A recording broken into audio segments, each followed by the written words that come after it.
Doug and P back with another video. Time to talk about one of my favorite things I love to talk about, women and debt. That's right. I found this article on realsimple.com. I find these articles so you don't have to, guys, called The Truth About Women and Debt. Economic instability and a lack of maternity leave are compounding women's already heavy student debt burden. Here's what we can do to create a level debt playing field. That's right, guys. You want to know what you can do to help these women to deal with their debt? Well, we're going to find out. So let's get into this article. Before I do that, like the video, subscribe to the channel. I really appreciate it. It shows you support me, what I'm doing over here. And let's get into this article. And before we do that, quick stats. Women make 80% of the consumer buying decisions in this country. Women spend 80% of the money. Women have 70% of the student loan debt. The average woman spends $500,000 more dollars in her life than the average man does. Those are the stats. So it says in media and popular culture, women are often pegged as a household shopaholic, buying shoes, clothes, and other luxuries that stretch family budgets. And that is 100% true because women spend 80% of the money. I would also add on there travel because women love to travel, and now these women have to have luxury vehicles. There are more people with car payments over $1,000 than ever in the history of the United States. But while it's true that women do drive the majority of consumer spending in the household, thank you for admitting that, the reality is they're not shopping just for fun. Oh, really? They're carrying the mental and financial load of making sure the home and family run smoothly, whether that's buying the kids school supplies or replacing a toaster when the old one is on the fritz. In fact, research shows that women's relationship with debt isn't about frivolous spending at all. BS, man. We all know that that's what it is. Or it isn't, if it's not on frivolous spending, it's just living beyond their means or being a single mom. Instead, economic uncertainty brought on by the pandemic and a lack of universal maternal leave are compounding women's already heavy student debt burden. We spoke with money coach Nika Booth about the realities of gender and debt. Okay. Personal debt is a feminist issue. Of course it is, guys. Of course it is.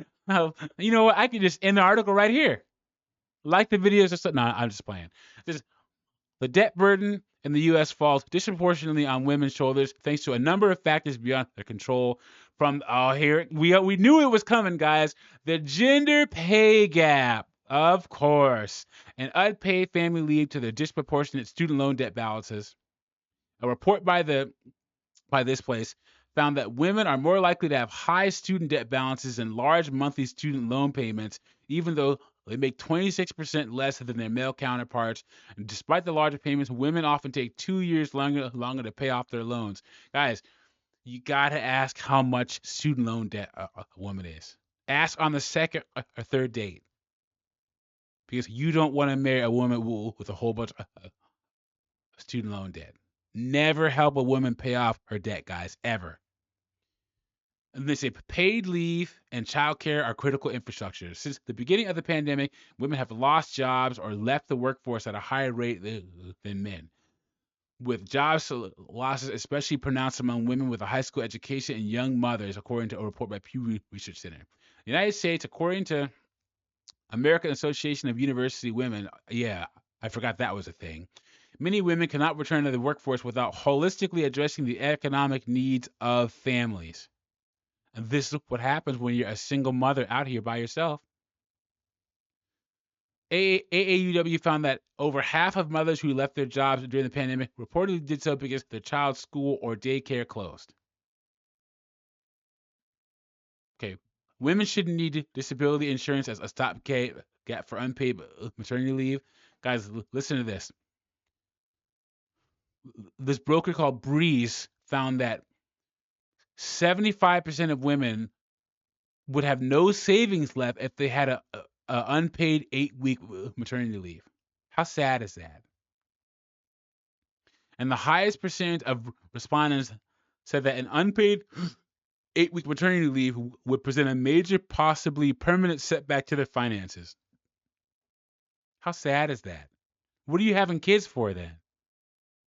Why? So, what can we do, guys, to help these poor women? Acknowledge that there's a pink tax. So, guys, the pink tax is that women pay more for women's specific products than men, and I think that there is a pink tax, but that's because women let companies get away with it. If we see a blue tax where they're charging men more, and we find out about it, we're just gonna stop buying it. But women just buy stuff anyway. Women know no, companies know women are going to keep buying makeup, keep buying razors, all these things that women need that are overpriced. Says after suffering from depression, Nika Booth got serious about getting out her six-figure debt burden. She started documenting her debt-free journey on social media because, of course, she did, because that's what most women do when they go on a journey, is go on social media. This personal quest turned into a personal finance, community, and coaching business. Okay, women earn a fraction of what men make as a result. Oh wait, okay. She reminds women that the pay gap and debt burden are aggravated by the so-called pink tax, the popular name for gender-based price hikes. Women earn a fraction of what men make. As a result, women pursue higher education and subsequently more student debt in an effort to increase their earning potential and close this gap to no avail. Additionally, women pay more for items like clothes and personal care, such as razors, shampoo, feminine care, menstruation products, and the applicable sales tax, Booth says. All these minimize the amount of disposable income needed to save, pay off debt, and invest to build wealth. First step, recognize that those lower priced gray razors function just as well as the pricey pink ones. That's exactly what I said. Stop buying this stuff, ladies. Stop. Get the Walmart brand shampoo. Get the Walmart brand razors. They work the same, but they cost less. The same goes for shampoo, lotion, and other body care products that are needlessly upsold to women. Institutions in public spaces could go a step further to provide feminine hygiene products for free in restrooms. No, we're not going to do that. Teach women and girls about financial literacy. Bank of America's Preferred Insights personal finance report showed that women were less likely to be taught about finances and investing topics by their parents. 41% of women said that they were taught how to invest and save for retirement. Um, Women, here's the thing: women don't need to be taught about financial literacy as much as they need to be taught about how much of the lifestyle they want to live costs, because that is the biggest thing. Women want a lifestyle even if they can't afford it, and they won't go back on lifestyle for any reason, even if it means going into bankruptcy. How many videos in the red pill space have you seen where women say, I won't deny myself an experience, or I won't I deserve this and I deserve that. So that's the education that needs to happen. And then three, here it comes for us guys. Nakia Booth says that men can be change makers too. By acknowledging their privilege to advocate for equal pay for women, this doesn't just look like encouraging their workplace to be transparent. It can also look like encouraging discussions about our favorite thing, guys, gender pay gap among family and friends, and holding space for women in their lives to share their experiences. There's empowerment in having open and honest discussions that I believe to help to bring about change. And listen to this, guys. Fathers, brothers, friends, and partners can encourage and help the women in their lives establish an emergency fund of 3 to 6 months of experiences.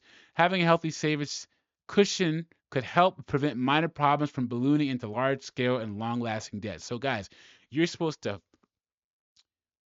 contribute. You're supposed to talk to, create, and contribute to the women in your life. Emergency fund. Help them, give them money and resources so that they have an emergency fund. No, guys, this is not your problem. Men are getting less and less debt. And I've said it on my channel before. If you're a plumber and you make $60,000 a year and you have no debt, you are in a better position than